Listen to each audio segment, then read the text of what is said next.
भारत और मॉरिशस के संबंध केवल दो देशों की मित्रता तक सीमित नहीं है, बल्कि उससे आगे बढ़कर एक बंधुत्व की भावना पर आधारित है। मॉरिशस को सजाने, संवारने और समृद्ध बनाने में भारत के ही मूल निवासियों ने अपना खून पसीना लगाया है और आज भी मॉरिशस को वो प्रगति के रास्ते पर आगे बढ़ा रहे हैं। ये एक संयोग है कि लखनऊ में जो सीएमएस के द्वारा अंतर्राष्ट्रीय मुख्य न्यायाधीश सम्मेलन हो रहा है, उसमें मॉरिशस के उपराष्ट्रपति आए और उनका अभिनंदन किया गया सीएमएस के द्वारा। इसके पहले नई दिल्ली के सम्मेलन में भी उनका संबोधन हुआ था। इस सम्मेलन में मोजाम्बिक के मुख्य न्यायाधीश का भी स्वागत सम्मान किया गया। लेसोथो के पूर्व प्रधानमंत्री का यहाँ पर सम्मान किया गया। उनको Mahatma Gandhi award for world unity से नवाजा गया। तो और इसके अलावा करीब 61 देशों के 250 प्रतिनिधि जो यहाँ पर आए हैं, उनका भी स्वागत अभिनंदन किया गया। सीएमएस के संस्थापक जगदीश गांधी, भारती गांधी और गीता किंगडम के द्वारा। और जो विचार विमर्श हुआ, निश्चित ही उसमें एक विश्व शांति के लिए एक संदेश दिया गया है।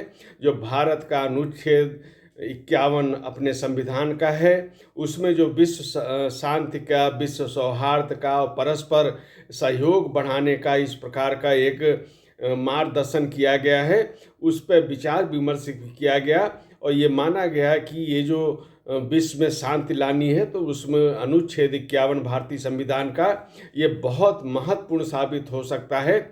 और इसमें कोई एक देश पहल कर रहे ऐसा नहीं, बल्कि इसमें सभी देशों को किसी न किसी रूप में पहल करनी पड़ेगी।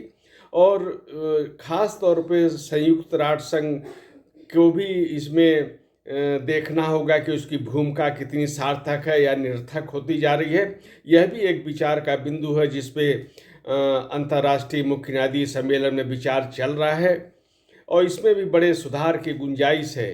भारत के प्रस्ताव पर पिछले दिनों जो G20 का शिखर सम्मेलन हुआ, उसमें अफ्रीकी यूनियन को भी सर्वसम्मत से शामिल कर लिया गया। भारत के प्रधानमंत्री नरेंद्र मोदी ने प्रस्ताव किया था और उनके प्रस्ताव पे बिल्कुल तुरंत ही सर्वसम्मत से ये निर्णय किया गया था।